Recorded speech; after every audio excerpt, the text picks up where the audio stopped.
안녕하십니까. 쿠키 건강 뉴스를 시작합니다. 진드기에 물려 감염되는 중증 열성 혈소판 감소 증후군 SFTS로 울산에서 4년 만에 사망자가 발생했습니다. 고령층 야외 활동이 많아지는 이 시기 특히 주의가 필요합니다. 울산시는 4년 만에 중증 열성 혈소판 감소 증후군 SFTS 사망자가 발생했다고 밝혔습니다. 사망자는 최근 울주군 지역에서 산나물을 채취하다 진드기에 노출된 것으로 추정되는 70대 여성으로 입원 치료 중 지난 17일 숨졌습니다. SFTS는 진드기 매개 바이러스 감염병으로 고열과 근육통, 구토, 설사, 혈소판 감소 등의 증상을 유발하며 지난 10년간 국내 누적 치명률은 18.7%에 달하는데요. 특히 50세 이상 농림축산업 종사자에게서 자주 발생해 농촌 고령층의 주의가 더욱 요구됩니다. 질병당국은 진드기 예방 수칙으로 야외 활동 시 긴 옷 착용과 진드기 기피제 사용, 풀밭에 바로 앉지 않기, 귀가 후 즉시 샤워하고 옷 세탁하기 등을 권고하고 있습니다. 의심 증상이 생기면 반드시 의료기관을 찾아 최근 야외 활동 여부를 의료진에게 알리는 것이 중요합니다. 초여름 날씨를 보였던 지난 주말, 갑작스러운 더위로 온열질 환자가 잇따랐습니다. 서울에서만 15명이 응급실을 찾았는데요. 올 여름은 예년보다 무더위가 빨리 찾아올 것으로 보여 건강관리에 주의가 필요합니다. 질병관리청에 따르면 낮 최고 기온이 서울 24도, 강릉과 대구는 30도 안팎을 웃돌았던 지난 17일, 하루에만 15명이 응급실을 찾았고 이 가운데 14명은 서울에서, 1명은 강원에서 발생했습니다. 일요일인 18일에는 서울의 한낮 기온이 21도로 한풀 꺾였지만 전날 더위의 여파 등으로 서울에서 1명이 추가로 발생해 주말 이틀 동안 전국에서 총 16명의 온열 질환자가 나온 것으로 집계됐습니다. 온열 질환은 고온 환경에서 장시간 노출돼 발생하는 급성 질환으로 두통이나 어지럼증, 피로감, 심하면 의식 저하까지 일어날 수 있어 주의가 필요합니다. 특히 올해는 6월부터 고온 현상이 시작되고 7, 8월에는 예년보다 무더운 날이 많을 것으로 전망돼 생활 속 예방이 무엇보다 중요한데요. 자주 수분을 섭취하고 가장 더운 시간대 야외 활동을 피하는 것이 대표적인 예방법입니다. 서울 초등학생의 우울감과 불안이 매년 커지고 있다는 연구 결과가 나왔습니다. SNS 사용뿐 아니라 부모의 과잉 보호도 한 원인으로 지목됐습니다. 최근 3년 사이 서울 초등학생의 우울감과 불안감이 꾸준히 높아지고 있다는 조사 결과가 나왔습니다. 서울시 교육청 교육연구정보원이 초등학교 4학년 학생들을 3년간 추적 조사한 결과 학생들의 우울감은 2021년 0.51점에서 2023년 0.73점으로 계속 증가했습니다. 불안감 역시 과도한 걱정, 예민함, 부정적 정서 모두 상승한 것으로 나타났습니다. 연구진은 SNS와 유튜브 등 디지털 콘텐츠의 영향, 학업과 또래 관계에서의 스트레스, 코로나19로 인한 사회적 고립감, 수면 부족 등을 주요 원인으로 분석했습니다. 특히 인스타그램과 유튜브 등을 통해 타인과 자신을 비교하면서 상대적 박탈감을 느끼는 학생이 적지 않았습니다. 한 자문위원은 1980년대생 학부모들의 과잉 보호 양육 방식도 지적했는데요. 작은 불안이나 좌절도 부모가 대신 해결해주는 경험이 반복되다 보면 아이들이 일상적인 어려움에서도 쉽게 무너지게 된다는 겁니다. 전문가들은 아이들의 정신건강을 지키기 위해 가정과 학교, 사회 전반에 세심한 관심과 노력이 필요하다고 강조했습니다. 하루 한 갑씩 20년 넘게 담배를 피우다 보면 소세포 폐암에 걸릴 위험이 54배 이상 높아진다는 연구 결과가 나왔습니다. 건강보험공단은 이번 연구를 통해 흡연이 암 발생의 핵심 요인임을 다시 한번 확인했다고 밝혔습니다. 국민건강보험공단과 연세대 보건대학원이 공동으로 진행한 이번 연구는 13만여 명의 건강검진 수검자를 16년간 추적 조사한 결과인데요. 전체 폐암 중에서도 소세포 폐암은 특히 흡연과 관련이 컸는데 현재 흡연자는 비흡연자보다 발병 위험이 35.7배, 30년 이상 20감년 이상 흡연자는 무려 54.5배 높은 수치를 기록했습니다. 편평 세포 후두암 역시 장기간 흡연자의 발병 위험이 비흡연자보다 8.3배 높았습니다. 반면 폐암과 후두암 발생에 유전 요인이 미치는 영향은 1%도 되지 않아 흡연이 암 발생의 결정적 원인임을 재확인했다는 게 연구진의 설명입니다. 한편 건강보험공단은 지난 2014년 담배 회사들을 상대로 흡연 피해로 인한 진료비 533억 원을 청구했지만 1심에서 패소했습니다. 22일 항소심 최종 변론을 앞두고 있는 가운데 이번 연구가 향후 재판 결과에 어떤 영향을 미칠지 주목됩니다. 자녀 키에 대한 관심이 높아지면서 키 크는 주사로 불리는 성장 호르몬제 사용이 빠르게 증가하고 있습니다. 전문가들은 장기적인 안정성과 함께 약을 투여하는 편의성도 중요하다고 조언합니다. 성장 호르몬 제제 시장은 2019년 약 1,400억 원에서 지난해 4,400억 원을 넘어섰습니다. 같은 기간 저신장증으로 병원을 찾은 환자도 약 1.5배 늘었습니다.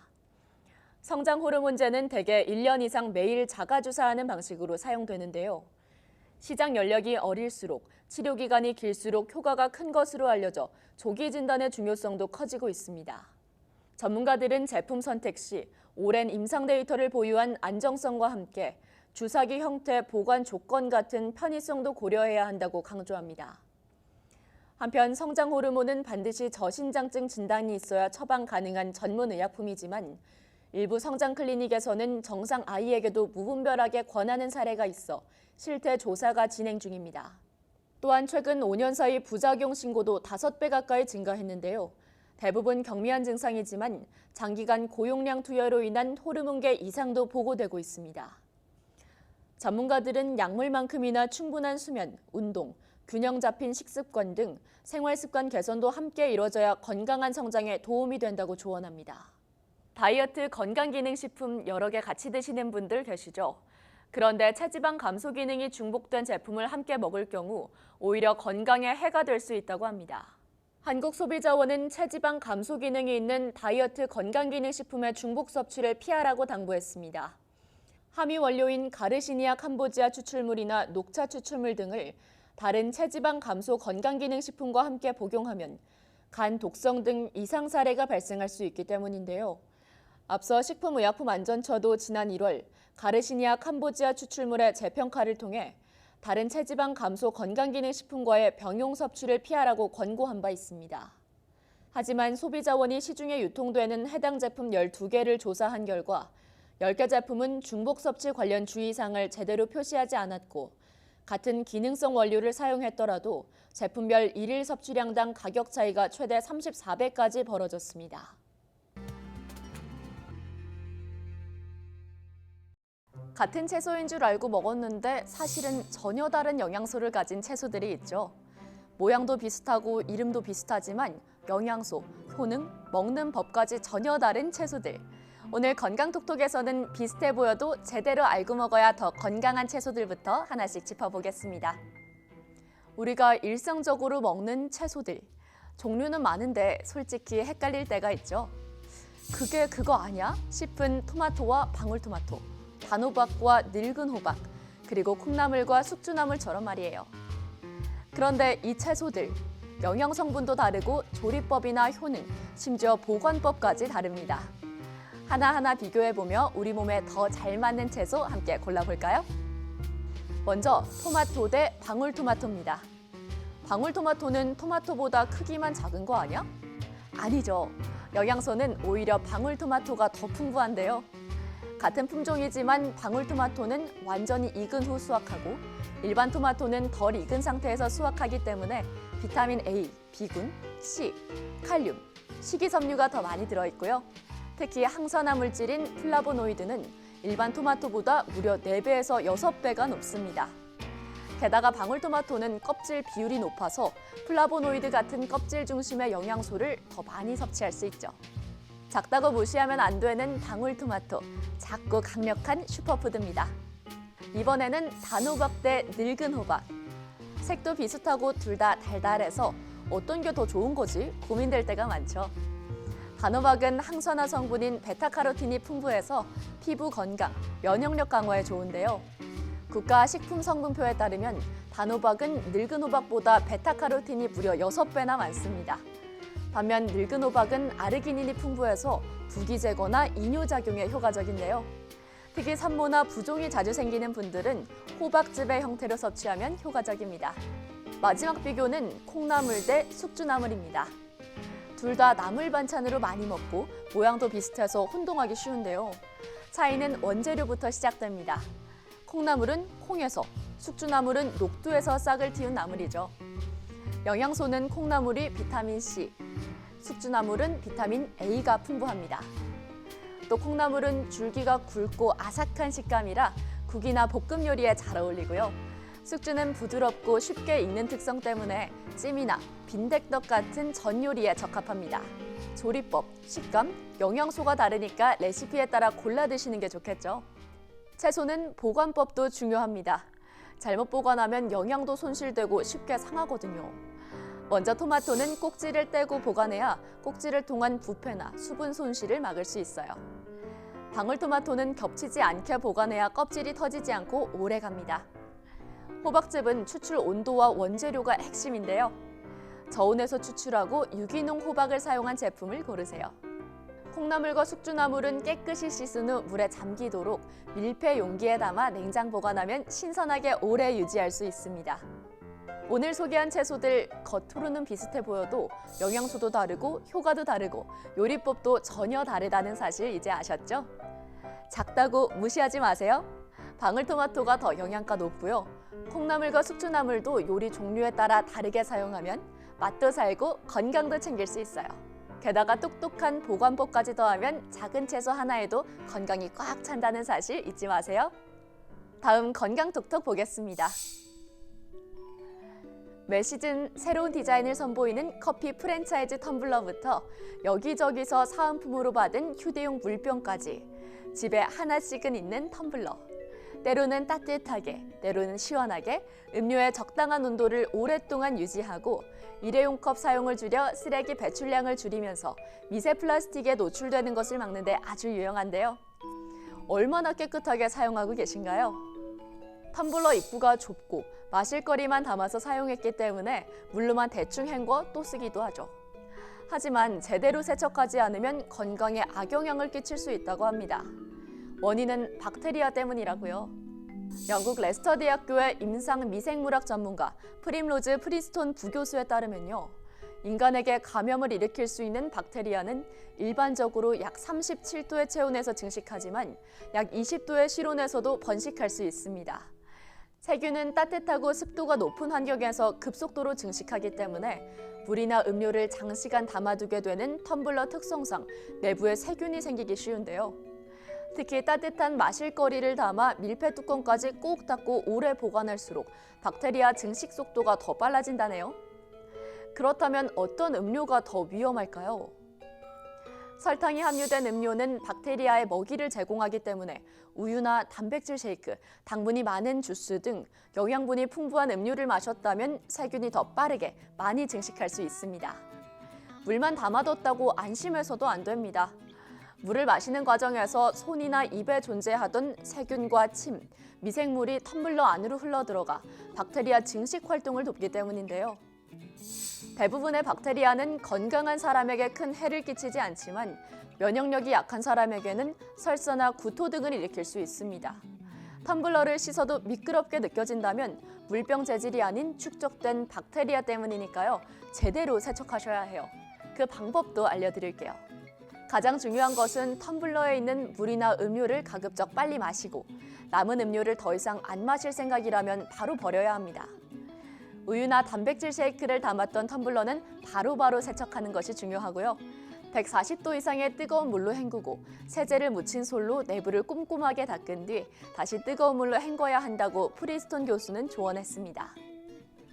또한 세척 후 습기가 남아있으면 박테리아가 다시 증식할 가능성이 있기 때문에 물병을 완전히 건조시키고 고무 패킹이 있는 뚜껑은 닫지 않고 분리해두는 것이 위생적이라고 하네요.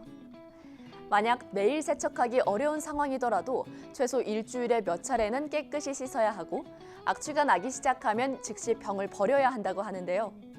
특히 플라스틱보다 스테인리스 스틸 재질의 물병이 화학 첨가제로부터 안전하다고 하니까 참고하시기 바랍니다. 다시 한번 강조하지만 단순히 냉수로 헹구는 것만으로는 물병 내부의 표면에 미끄러운 박테리아층을 제거할 수 없습니다. 텀블러 사용 후 물로 대충 헹구기만 했다면 이제부터라도 신경 써서 깨끗하게 세척하시고요. 사용 중인 텀블러가 있다면 꼼꼼하게 살펴보세요. 마지막 건강톡톡입니다. 하루 만보 걷기 많이 들어보셨죠? 누구나 한 번쯤 목표로 삼아봤을 숫자, 바로 만보입니다. 그런데 이 만보라는 기준 정말 건강에 꼭 필요한 수치일까요? 하루 만보 걷기의 효과와 바르게 걷는 방법을 중심으로 걸을수록 건강해지는 비결 함께 알아보겠습니다. 하루 만보 걷기, 정말 그만큼 걸으면 우리 몸에 어떤 변화가 일어날까요? 우선 만보는 약 8km 거리, 걷는 데는 60분에서 90분 정도가 걸립니다. 꽤 긴 시간이지만 출퇴근이나 생활 속에서 움직이다 보면 자연스레 도달할 수도 있죠. 이렇게 매일 만보를 걷게 되면 심혈관 건강이 좋아지고 기분도 안정되며 수면 질이 개선되고 체중 감량 효과까지 기대할 수 있습니다.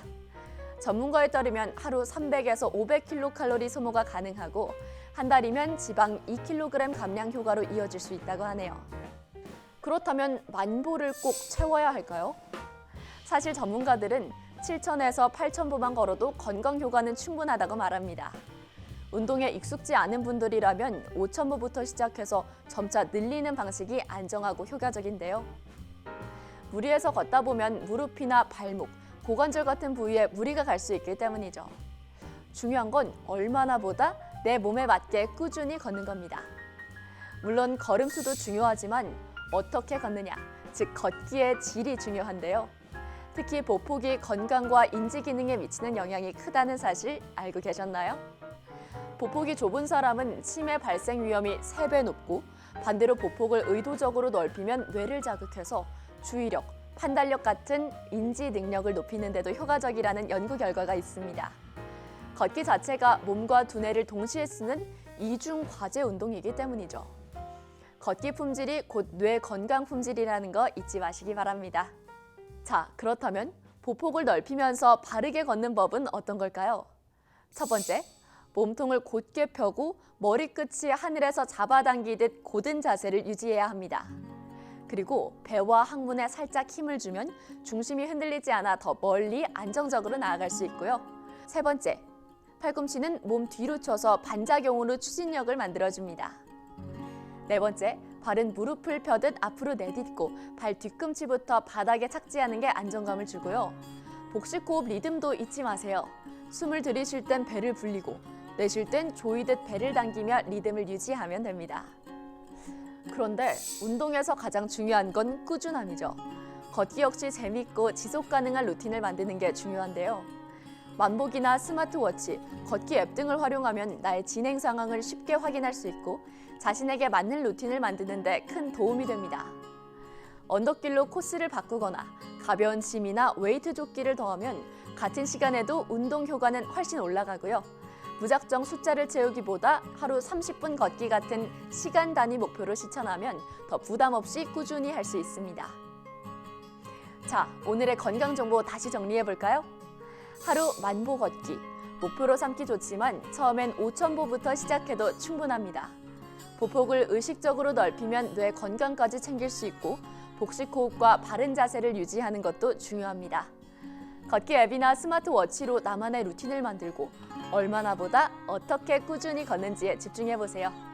하루의 건강 한 걸음부터 시작됩니다. 지금부터 걸어볼까요? 여러분의 건강 루틴에 저희가 드린 정보가 조금이나마 도움이 된다면 좋겠습니다.